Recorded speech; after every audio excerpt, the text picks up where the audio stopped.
Welcome to the Rock Interview Series with host Thomas S. Orwatt Jr.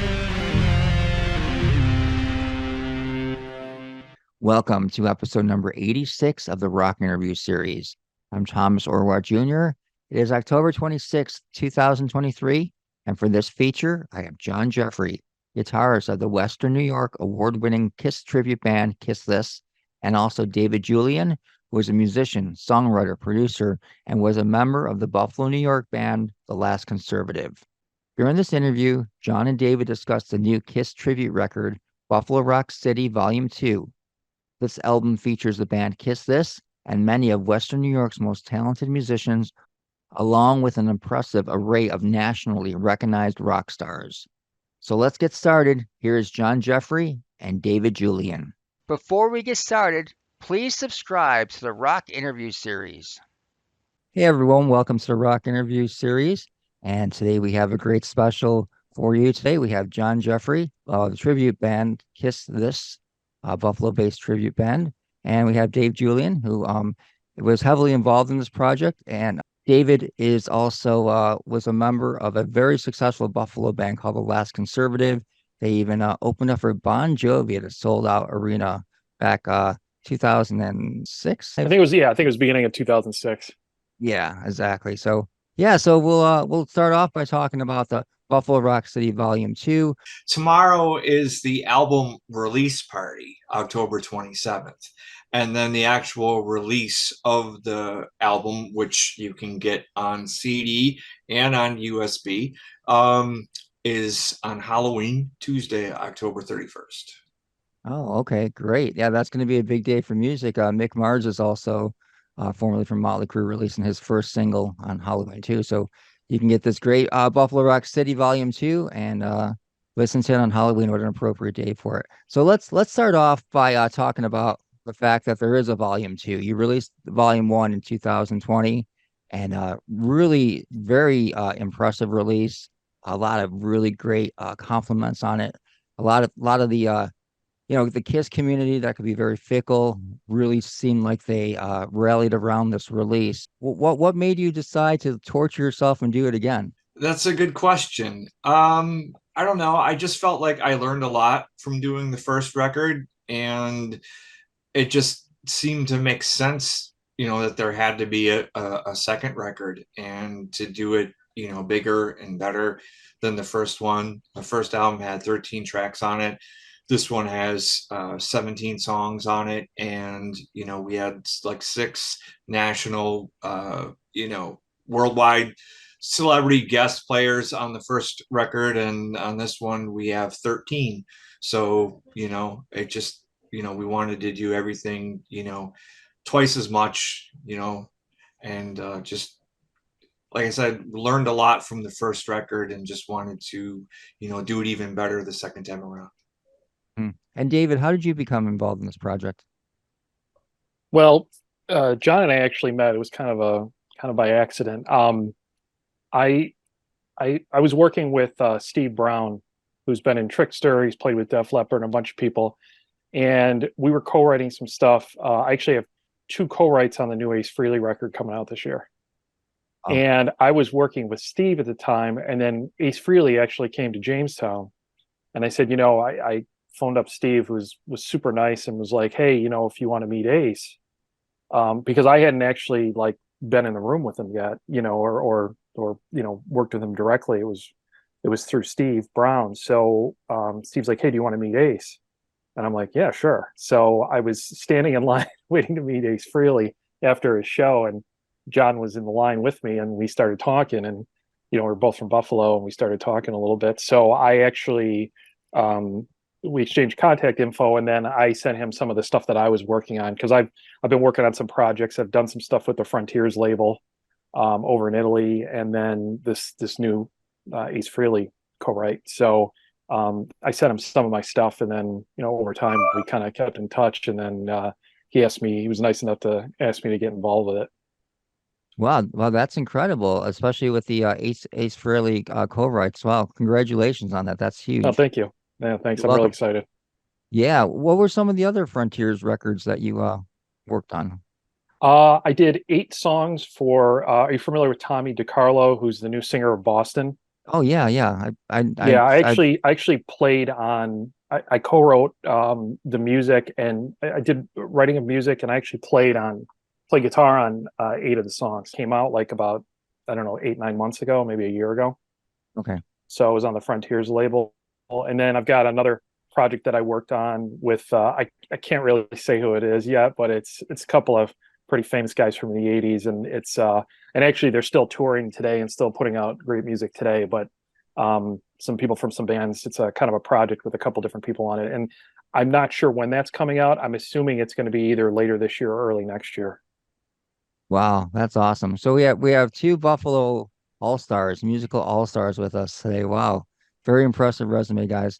Now getting back to this Buffalo Rock City Volume 2, uh you've released a couple videos already from this. The most recent one was the song Calling Dr. Love, which was originally released in 1976 on the Rock and Roll Over record. And I have to tell you, that is an amazing video. It's so amazing that I hope Kiss actually gets a chance to see this because how could you not be impressed? It is such a great video and it's like perfect for the song. So tell me the inspiration behind that and who wrote that like storyline. It's brilliant. Well, I hate to take credit for everything, but it was me. Truthfully, if people don't know, Gene Simmons, of course, when we talk about Gene, it's Gene Simmons. Because Gene Simmons owns everything. Gene was inspired to write the song Calling Dr. Love from the Three Stooges skit, where they do Calling Dr. Fine, Dr. Howard, Dr. Fine, Dr. Howard. So that somehow inspired him hearing that in that Three Stooges skit to write the song Calling Dr. Love. And so I thought it'd be great to kind of have that as an intro. And that was kind of like where I like had the idea built from. And then of course the director of the video, Joe Palumbo, he does a lot of video work and he knows a lot of actresses and actors. And so I told him, it's like it would be cool if we did this in a doctor's office or dentist office. And I happen to be friends with the guy who's known as the Kiss dentist, who's located in Cheektowaga.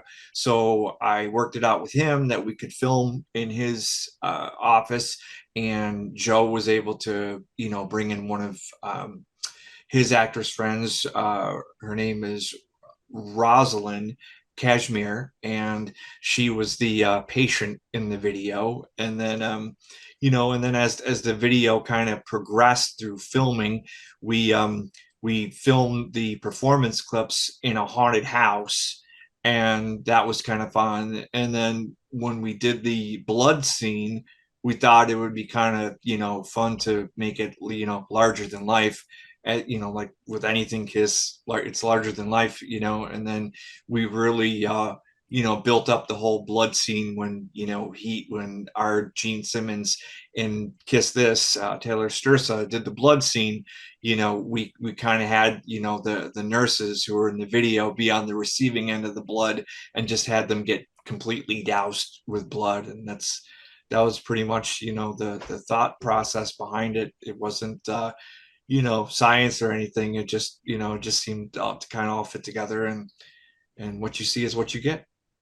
Yeah, and it's been rather successful. Last I looked, it has like about 16,000 views already, and it's only been up for like a week and a half already. So you have to be pretty happy with that so far. Yeah, I mean, I'm anytime there's positive feedback, I'm always appreciative, because I'm just like anybody else. I'm just a Kiss fan. I don't hold myself in a higher regard or anything like that at all.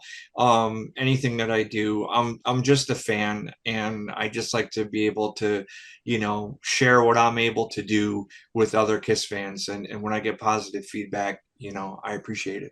There's been a ton of Kiss compilations out throughout the years.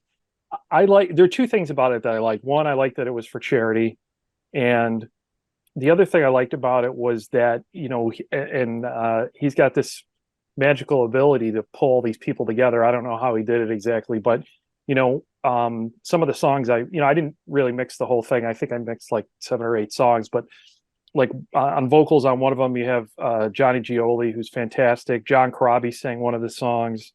Jean Beauvoir did "Who Wants to Be Lonely." He co-wrote that with Paul Stanley. I mean, and there were just a lot of good people involved with it, and and the fact that it was for charity, that's both those things kind of appealed to me. John, can you just tell me about what charity it benefits from this recording? Yes, it's a great organization called the Mariah Love Fund. It's the full organization is called the Mariah Love Convalescent Fund. And they essentially help people who are disabled, and a lot of people who go through the disability process. There's a very long waiting time once you first apply for disability to when you actually start to be able to get benefits. Sometimes it can be, a couple years up to a decade before you get approved. And during the whole time, people are unable to work. They're unable to, take care of, their finances. And what the organization does is they help people who are going through the process by providing them with, they give them rides to the doctor's office. They'll help them purchase their medication. If they have, say they have a bad back and they have special needs as far as a bed, they actually work with different companies to provide, I don't know what you call it, like orthopedic type, beds for people who have, whatever their disabilities are. They help them with whatever needs they have, and it's a great organization. And the woman who founded the organization, Mariah Love, she was very much ahead of her time. She actually went to Paris in the late 1800s, and she saw how they utilized the nanny system over in Paris. And when she came back to the United States, she was from Buffalo, New York. She actually started the very first daycare in the United States right here in Buffalo, New York. So, by seeing how, they did things over in Paris, she applied that here in the United States, and she was really ahead of her time, and she's done a lot of great things. And her organization, named after her, they continue to this day to do great things to help people in need. Wow, so that's pretty incredible. So both of you guys spent all this time and effort on it, and you're doing it all for charity. That is really amazing. Certainly, it's about paying it forward, man.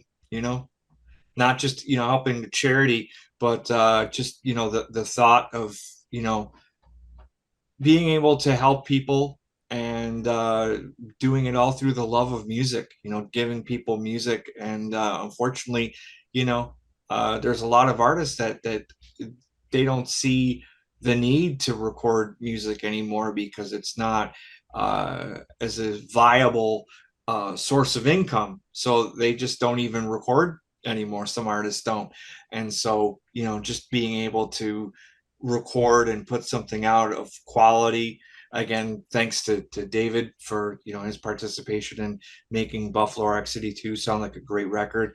I mean, it's just it's very it's good for the soul to be able to feel that through music you're able to help people, not just financially, but through the love of music.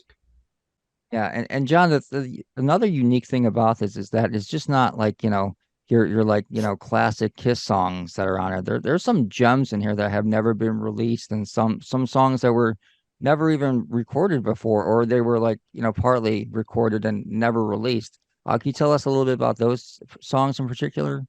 Sure. I mean, the whole thing, again, being a Kiss fan, it's a two different worlds as far as what I do being in a Kiss tribute band, and how I have rather gone about doing these Kiss tribute records. Is that being in a Kiss tribute band, we're kind of in the same boat as the real Kiss, where there's a majority of people that come see us play are casual music listeners, and they'll see us and they'll see any other band whether it be here in Buffalo or if we're playing in Rochester or someplace else.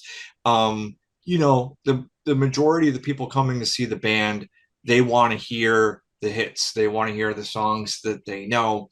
But then we know that there's a percentage of people in the crowd that are diehard fans, and they're so burnt on what they would normally get from a regular Kiss concert that we try to also satisfy those fans too.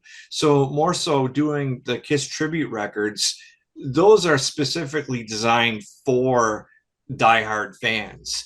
And so when it comes to picking songs for a tribute record, we know we really have to kind of go off the beaten path with what songs to select. And, and again, you don't want to completely go all B-side, because then you're going to alienate, any possibility of a casual fan enjoying the record if they completely don't know any songs that are on the record. That's an important aspect of doing it. And I think what you're referring to as far as a song that's never been heard before was, there's a song that's on Buffalo Rock City 2. It's called What You See Is What You Get. And the original song was only in very, very rough demo form, that came out probably circulating in the late 80s, early 90s. And it's called What You See Is What You Get. And Mitch Wiseman wrote the song with Gene Simmons, and they basically demoed it by using a drum loop of Eric Carr's drums for Lick It Up. And it's a very raw, very basic arrangement. But I thought that the core of the chorus, the harmony between Mitch and Gene, was very, very Kiss like. And I just thought that, what, if we could make this song, give it some life, and really build on the demo, I thought that Kiss fans would really enjoy it. And so we really really worked hard on that, added some different parts to the song, worked out a pretty cool arrangement, and had some additional vocalists aside from Mitch. Mitch sang lead on the song, like he did on the demo. But we had a bunch of great vocalists on Buffalo Rock City 2. There's a guy from a band called Kill Set. His name is Dave Comer, and Dave sang four songs on the record, lead vocals, and he did a bunch of backgrounds on I don't even know how many songs he did backgrounds on, but he did a lot. And then Jody Valletta, the singer from Do Driver, he also sang backgrounds on the song too. So we had them kind of do kind of like a Paul and Gene back and forth kind of vocal thing, similar to Lick It Up, because being that they demoed the song on a drum loop of Lick It Up, there were certain things that when I talked to Mitch, that he wanted to kind of have that Lick It Up vibe to the song. So that was one of the things that we added to it, was having the back and forth, call and response vocal, similar to Gene Simmons and Paul Stanley, with Dave Comer and Jody Valletta. Yeah, I think it's a great song, and I think it's a mistake that they didn't use that song. Well, I mean, you could literally go back and you can hear other songs that were meant for Crazy Nights that, Eric Carr wrote, and that got released, by Bruce Kulick and Eric's family. And you could listen to some of those songs and you could say the same thing. But, I think Mitch is a great songwriter. He co-wrote a lot of really cool songs, again, that were on more more obscure songs, but great Kiss albums nonetheless. And again, just hearing that demo and hearing the chorus, the harmony, that was it was something I really wanted to bring to life for other Kiss fans. Yeah, I think a lot of Kiss fans, after hearing that, are going to be very thankful that you did. It really is a lost gem. And on another track that you brought that not many people know about is "Love for Sale," and that was the very first single that you released for this release. Tell us a little bit about that. I mean, well, I'll let you tell a story, but I mean, if there's Talas fans out there, which if you live in Buffalo, I think you have to be a Talas fan. there's a lot of Talos connections in this particular song. Well, the way that that song came together was that when I was trying to get, different name, players to be on the record, I reached out to Phil Narrow. And at the time, Phil was starting to recover from throat cancer. And he was just getting back into the mode of singing. And I told him I thought that the version of Love for Sale that he did, which was written by Phil and Peter Criss, I thought it was good, but the production on it was kind of rough. It wasn't recorded the best. So I was, thinking it would be great to, have Phil do something, that was Kiss related.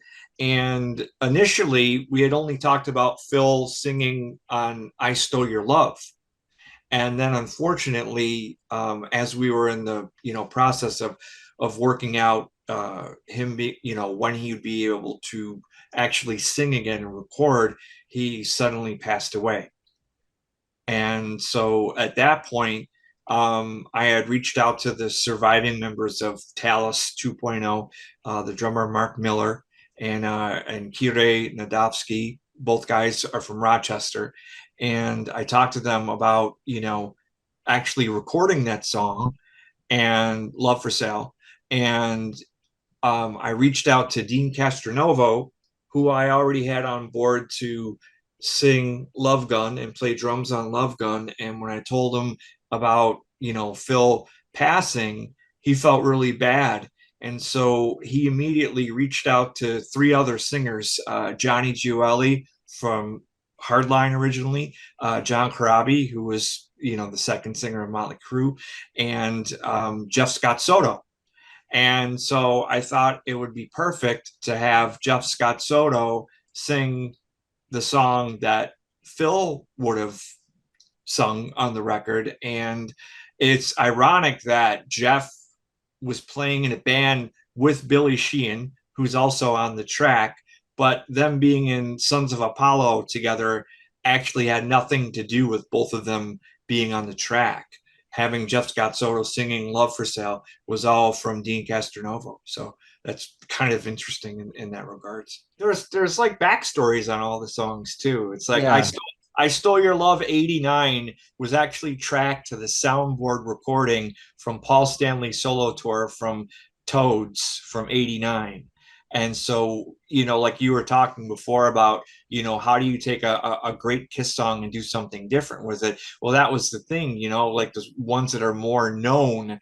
I wanted to do something different with them, not just do like, oh, this is the studio version or this is the Alive 2 version, and for like Dr. Love and Making Love, for Dr. Love and Making Love, we did the essentially the Alive 2 arrangements, the live arrangements, but we added in all of the cool, like, studio stuff, like the low Dr. Love, all that stuff, and the acoustics and the harmony guitars and Making Love, we added all that stuff. And then of course, the Ace harmonics and the solo, those are actually in there on the track, so it's it's like I said, every song, like literally there's really cool minutia about each song. Also, I want to talk about the John Corabi song, "Down on Your Knees." Another great song. I'm hoping that you guys put that one out as a single. Also, is that in the plans? I mean, to do something like that, I think we would really need John's involvement. And right now, he's in the middle of a tour with the Dead Daisies. So if he were able to have some time and we could do some, proper promo for it, I mean, I would totally be up for it. I think it's a song that came out great and was actually one of the first songs that that David wound up working on for the record. And he really he really made that song shine. And I'm sure David can tell you some of the things that he did. He did some guitar work on the song, and he did some interesting things that I didn't even know that he could do. Is he added like some tambourine in the song, and it came out so much better once David came on board. So I'll let him tell you. Thanks. I mean, it's John Corabi, so I was just very excited to work on it. And, for me, it was a nice opportunity because, going back to the mentioning about Phil, Phil, before I had done any rock stuff, because I had been doing like session work from my house for a couple producers in Nashville, and I really hadn't done rock stuff in years, and I really missed it. And Phil Narrow was the reason I started writing rock stuff, because I wanted to kind of pitch some stuff to him, because I had seen Phil, when I was growing up. I actually saw him open. I saw Talus open for Iron Maiden at the Odd, and I was like, I just loved his voice, and I just loved that iteration of the band. I mean, really all, the whole, history of Talus, but that was the one I got to see live. And I started writing songs with Phil, and he actually came over to my house once, and we were writing, and we probably ended up talking more than writing, but he's such a nice guy and so helpful and just willing to do whatever, and just really just super guy. And then I hadn't heard from him for a while, and we hadn't finished any material. He had like a solo deal brewing separate from Talus. And then when he passed, and then I realized somebody had told me like he's got cancer. He passed away. And, then from there, I took that material and actually sent a bunch of it before. Some of the stuff Phil and I hadn't even worked on yet. It was still like instrumentals, and I sent it to Frontiers, and they liked it. And that's how I got involved with Frontiers. But for me, this project is kind of a full circle thing, because with the talent and the people being on Frontiers, and the fact that that's kind of where I got my start in terms of writing the rock stuff, with Phil, and then eventually, working with Frontiers, to me, it kind of all came together. And just like with John Corabi being on this, and with some of the other singers, for me, it was just such a huge kind of honor to be involved with this. And, they sent me some of the tracks, and some of them had, we want to make it sound like this, but it doesn't sound like this and that and this. So for me, just because of all the history that had built up with this project, and the people involved with the project, and John's enthusiasm with the project, for me, it was like, I gotta give this everything, So for me, it was like, it was a no brainer. It was like, this has to sound great, and do whatever we need to do to make it sound great. So every mixing trick and every thing I could think of to try to make this sound as good as possible. And, I tried to go, give it 110% and just make it sound the way it needed to sound, because I think it's important, and it's for a good cause. And, so there was and we had, John, I don't know if you remember, but we had talked about Phil quite a bit when we were in line to see Ace Frehley.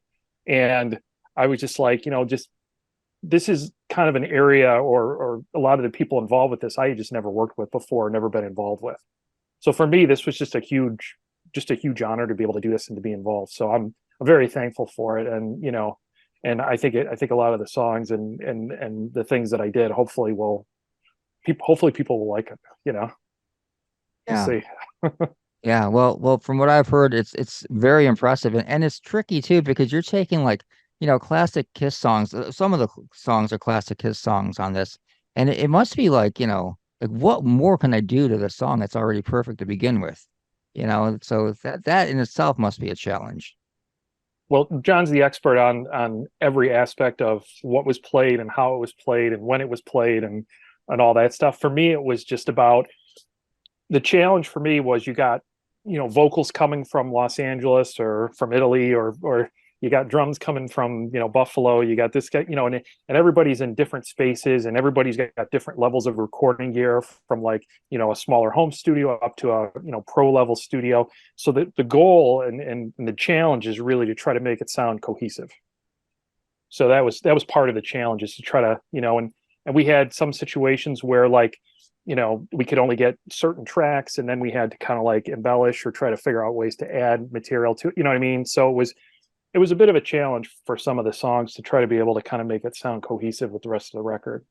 Yeah, and that was one of the compliments that on the Buffalo Rock City Volume 1 got, was the fact that it was cohesive, because like I said before, there's been a ton of tribute records, and it just basically, like John could attest to, just, artists sending in, what they have, and it's all over the place. You could definitely hear like different, like, qualities of these, mixes and everything.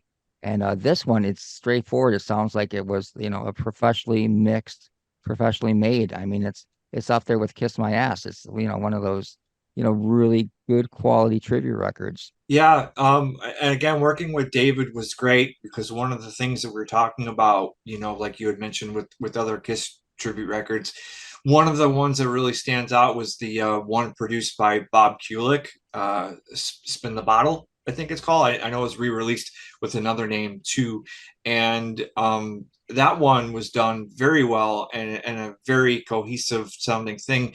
The only thing I really didn't like about that one so much was that it seemed like every song was done with a purpose of making it metal, like really adding the heavy metal aspect to the song.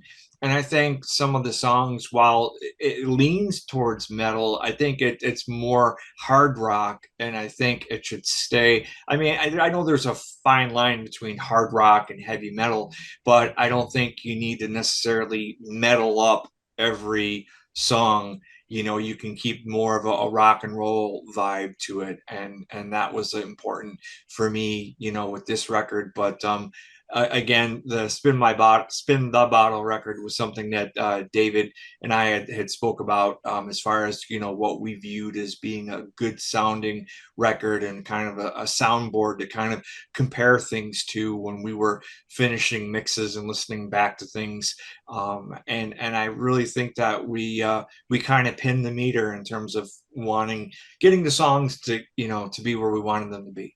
Mentioned earlier, another very interesting aspect is how you balance national artists with local artists, and that gives it a very unique flavor to it. When you were coming up with this idea, and I'm sure you had a list of nationals you wanted to use on it. What would you say your percentage of the nationals that you asked to be on it accepted? Was it a high percentage of people? I mean, based on the results of the first one, I'm sure that probably helped a little bit. I would say 9 out of 10. Nine out Wow. of 10 people that I asked to be on the record appeared on the record. And then again, unfortunately, Phil, who passed away, he agreed to be on the record, but unfortunately, his passing, he was not. It wasn't meant to be. But again, working with Dean Castronovo and him really feeling for my situation, he brought in three people that I never even had thought of being possibilities to work with, and bringing in those exceptional musicians, that went beyond even my own personal wish list of people. So what I thought of and what I tried to accomplish, like I said, 9 out of 10. And then, like I said, having those additional people come aboard, it was just like a dream come true. Yeah, yeah, absolutely. I guess the question that I'm wondering is when does part three start? One of the things I'm thinking about doing is a box set of all three records, because I know we really didn't touch on it, but in between the Buffalo Rock City 1, the studio record, and Buffalo Rock City 2 that's coming out, we actually did a live recording at Robbie Takak's Music is Art Festival. And we also had some tracks that we had professionally recorded from the Kiss This archive, and we put together and we put out a 10-song live record in 2022. And that was kind of to buy some time, so to keep the buzz of the brand per se, Buffalo Rock City, going, because I knew with some of the people that had committed to doing the record, I knew that it was going to be some time before they were actually going to be able to record their parts and get them to me. So that was kind of like the ability to put out the live record in the space between when the first Buffalo Rock City album came out and this next one is coming out. It just worked out perfectly. We were able to do that, and I think that came out great too. So we were talking about doing a box set of those 3 records and then a 4th disc, an EP, just a special disc that you can only get with the box set, of course, a Kiss trick, right? A Gene Simmons ploy, you know, get the fans to buy something that they already bought, just give them a few extra, things in there. And so that's basically what we're talking about doing is, just having a limited edition box set come out next year, of the first 3 records, along with a bonus disc of, some special songs. But I don't want to let the cat out of the bag yet about that. But David and I, we're already talking about that. So it'll be an exciting year next year. Yeah, absolutely. That's great. Is there any chance that Kiss This, your tribute band, might include some of these lesser known tracks in their set list in the future? Anything's possible. Anything's possible. Because next year there's going to be some changes with Kiss This, and I don't want to really get into that much right now. But with those changes, it's very possible that we could be changing our set lists around and doing some different songs, and so anything's possible as far as bringing in some of the lesser known songs, the deep cuts that we did on Buffalo Rock City too. Sure. Yeah, that's awesome. Now, John, I know you've seen Kiss probably more than any other person in Buffalo, New York. I was interested, David, how many times have you seen Kiss, and do you consider yourself a big Kiss fan? See, now you're putting me on the spot because what if I haven't seen them live at all? No, I've seen them twice, actually. No, 3 times. So I saw them. I'm certainly not a young man, but I'm young enough that when I was first going to concerts, it was the non-makeup era.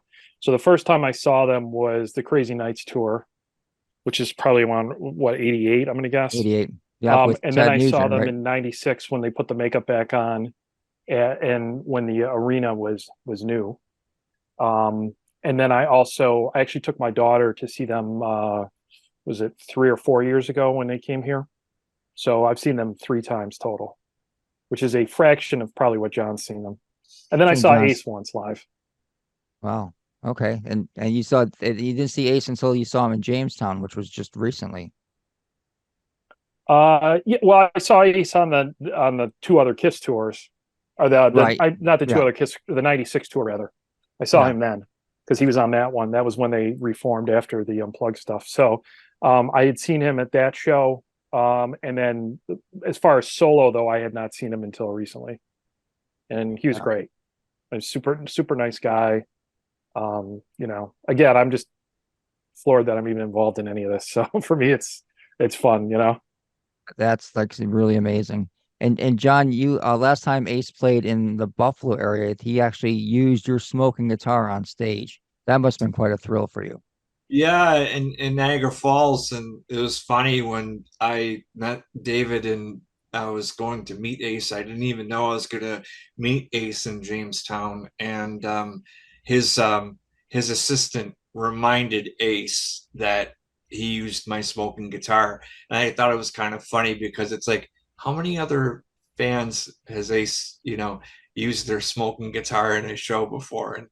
And I just thought it was kind of funny that he didn't remember that immediately. So Yeah, I would think it'd probably be just you would probably be the correct answer to that. right, That- but it yeah. was funny nonetheless. And then ironically, I don't know if he's done any of these.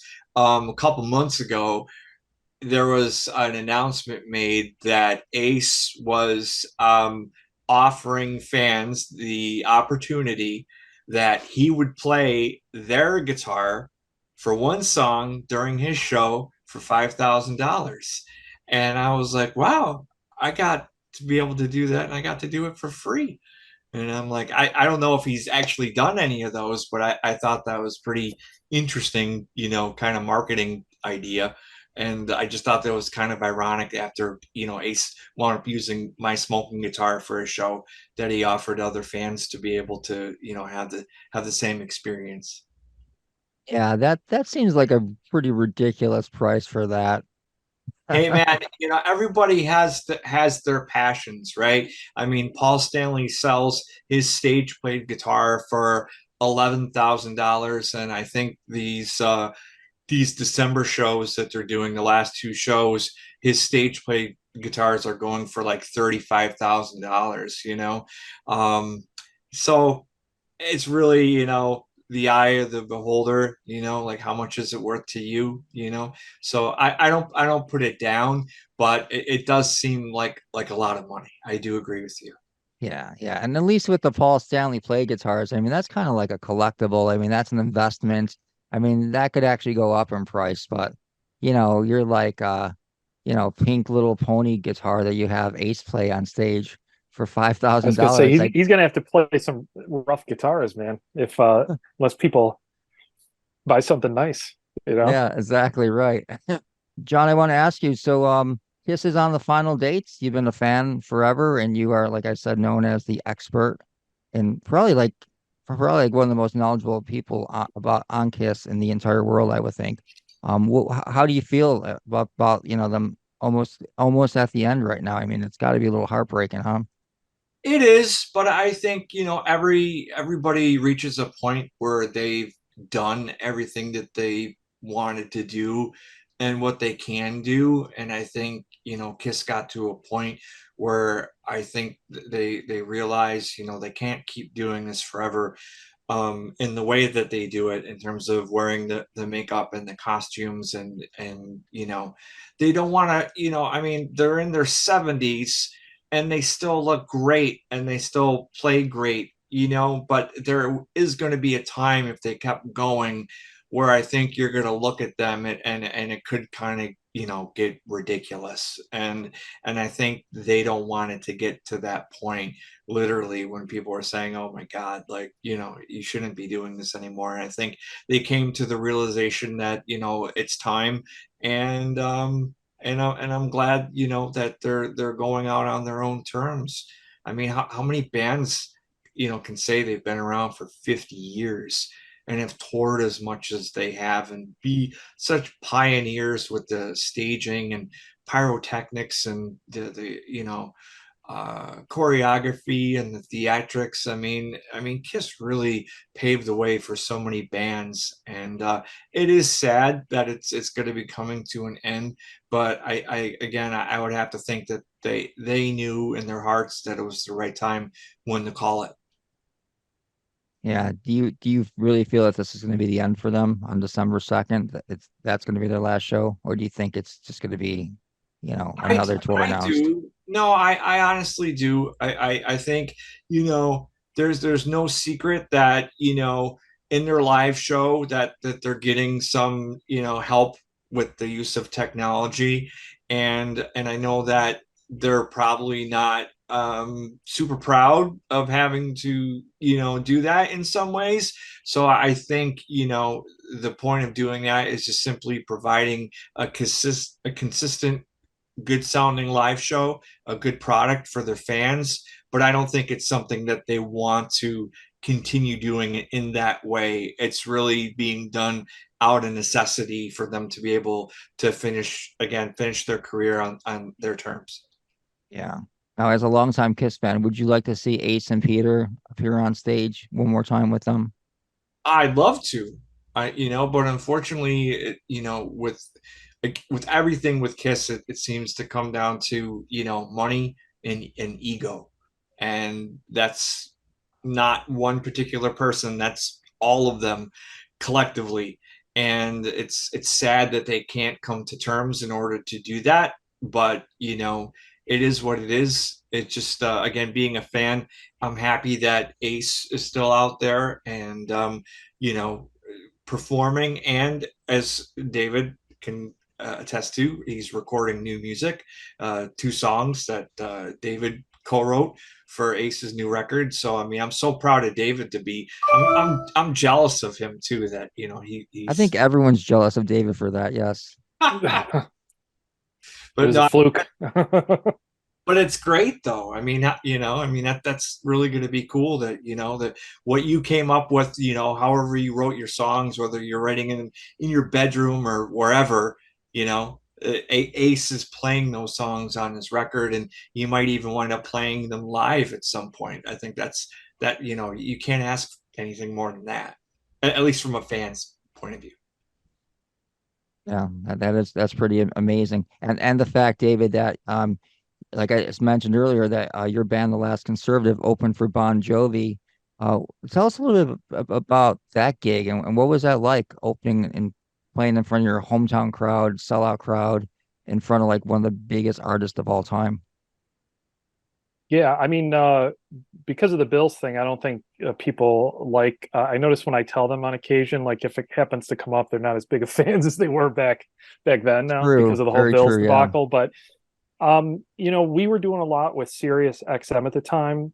I mean, Robbie Takeak from the Goo Goo Dolls was very good about getting us opportunities. And what happened was we had gone to play a show on Randall's Island in New York.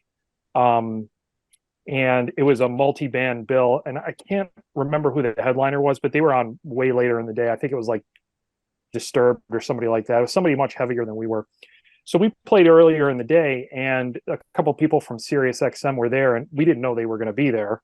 And they saw us, and then the show actually was kind of a bust. It was like a Honda event or something, and it earlier in the day it really wasn't well attended. So but we played the set. We had fun, and after we got done, we talked to the sound people and a couple other people that were there, and then we just took off, went back to Buffalo.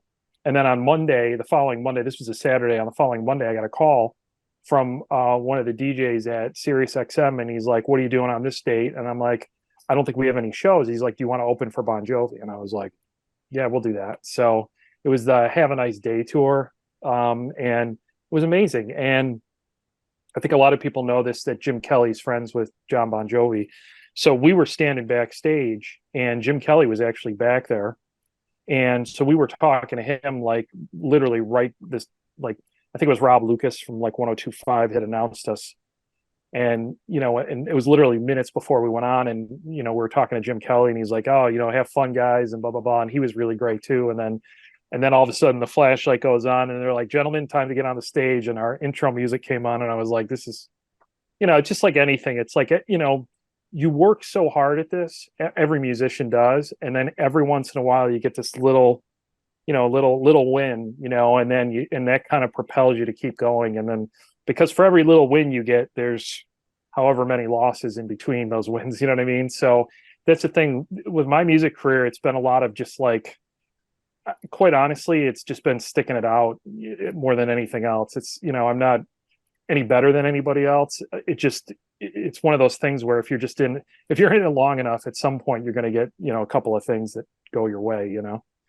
So Yeah. that's kind of how it's been for me. It's like I haven't achieved a lot, but it's always like just every once in a while I get like a little something to keep me wanting to do it, I guess.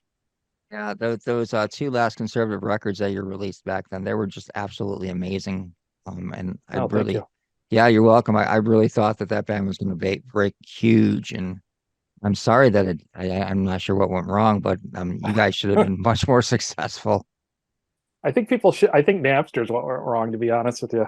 So I think that was Well, part of it, but it is what it is. And, everything happens for a reason. And, I'm just happy to be able to play music and to work with people that I like John. And again, the Ace project with Steve Brown. I mean, Steve's amazing. And the guy's so talented, and I'm just very fortunate. I quite honestly, it's even weird for me sometimes because I'm just like, I'm just working on stuff in my bedroom, and it's like, I mean, I've got really great gear, but it's essentially a bedroom. And then every once in a while, something nice will happen. So I'm very fortunate in that respect. yeah, well, again, congratulations for that. Can't wait to hear this material that's coming out, and the other project too that you can't reveal yet, but we'll have to Yeah, no, I'll maybe let you once. know. Yeah, maybe we'll have to get together and talk about that once it's revealed, and talk a little bit more about that in detail. Yeah, no, that would be great. I'd love to. Thank you. Awesome. And John, Kiss this tribute band also has some big shows. Also, you guys opened up for the Goo Goo Dolls in front of about 20,000 people. It was a very rain-soaked day. There probably would have been 80,000 people if it wasn't raining so hard. But tell me a little bit about that gig. I mean, that must have been really challenging, playing that gig again in front of all those people and during a downpour. Well, I mean, honestly, I've been playing music long enough that a big crowd, it's not daunting. And I'm not trying to say that egotistically in any way, shape, or form. I'm just saying it doesn't faze me, the size of a crowd like that.